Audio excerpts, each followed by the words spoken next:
So what you just saw is a replay clip of me absolutely piece controlling a guy. Like, I made this guy that is actually pretty good at the game look like a complete bot by just taking the builds that he wanted to take before he even got time to react. This is not like my most insane clip, but it's a decent clip to make anyone realize how good piece control actually is. And the clip starts with me doing a triple edit, and I bait my opponent into shooting my wall, which kind of creates an opening for me to shoot him in the head, and I think I tied him like for like 110 damage without taking a single damage, which means that I go on defensive and pretty much try jumping into his box. But I actually get tagged when I jump into the box, but I manage to take the wall and place a cone.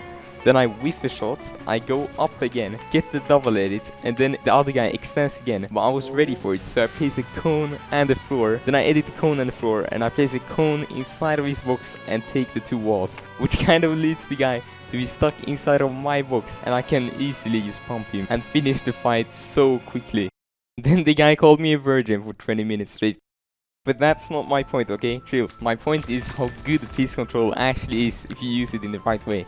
So in this video, I'm going to be going over some examples on how you can use piece control effectively and how to win fights so much more faster compared to if you wouldn't use piece control. You just saw a clip of me tagging a guy for 100 damage and then insta-boxing up, placing a cone inside of his box and taking the walls and the roof. The thing is with piece control is that you make your opponent look so bad because they always try building, which just doesn't work because you have already taken the floor and the cone. So they literally have no option than trying to 200 pump you, which could work some of the time. Or they will just stand there like the biggest bot in the world, holding out their blue pins waiting to get shot. But you can't get a clip on every guy you try piece controlling, and that's the thing. Sometimes they will literally just stand there with their pump up, just looking at you and be ready to 200 from you. I swear to God, like when you have done an insane edit course and you are literally prepared to take the biggest clip of your life, your opponent could just be standing there looking at you with the pump and be ready to 200 from you.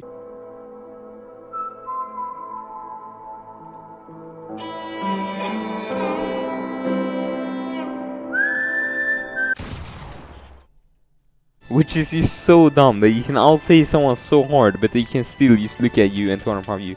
That's why you gotta use piece controlling the right way. You can't just be piece controlling everything without thinking about your opponent and then just complain that your opponent 200 pumped you. But when you piece control and it actually goes as you planned without your opponent 200 pumping you, it's so satisfying to watch. Like, look at this clip. I knew the guy was about to side jump, so I made my own box for him to jump inside of, and then I 180 to pump him. In this other clip, I side jump and I tag the guy from 100. Then I take the wall as I was in the air. I build a stair. I go up again, edit the wall, cone him, and place walls around him. And then I actually stroke a pump shot, but I managed to take him out with my AR instead. In this clip, I was going to punch the wall, but I actually choke and the guy edits on me. But I managed to place a stair inside of his box, which kind of takes away a lot of the space that the guy has to work with, which means that he will probably extend, and I was ready for that. So I place a wall, I edit the right peak on the wall, and then I place a cone, and then I shoot him with my pump. Piece control is literally just Fortnite mind games, but on steroids. In this clip, I started to crank up to take height on this kid, but I realized that he actually tagged me for a bit, so I stopped to pop a mini, and then the guy started replacing my wall, and then I make a right peak, and I cone him, and I tied him for like 30. Then the guy starts running away, and then I wait for my shotgun delay, so I can shoot him before placing a wall. Then I place the wall, I edit the wall, place the cone, I edit the cone, and then I shoot him.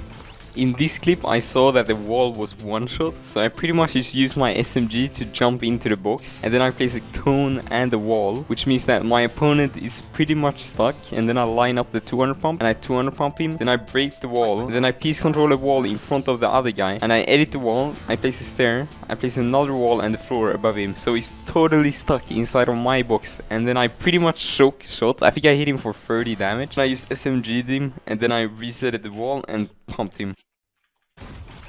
But the question is, where's the line between just building and actually piece controlling? But if you think about it, taking someone's wall is kind of like piece control, because in a way, you're pretty much taking something that your opponent wants to have, but you take it before your opponent's turbo build can turbo build the wall. So if you think about it, can everything be piece control?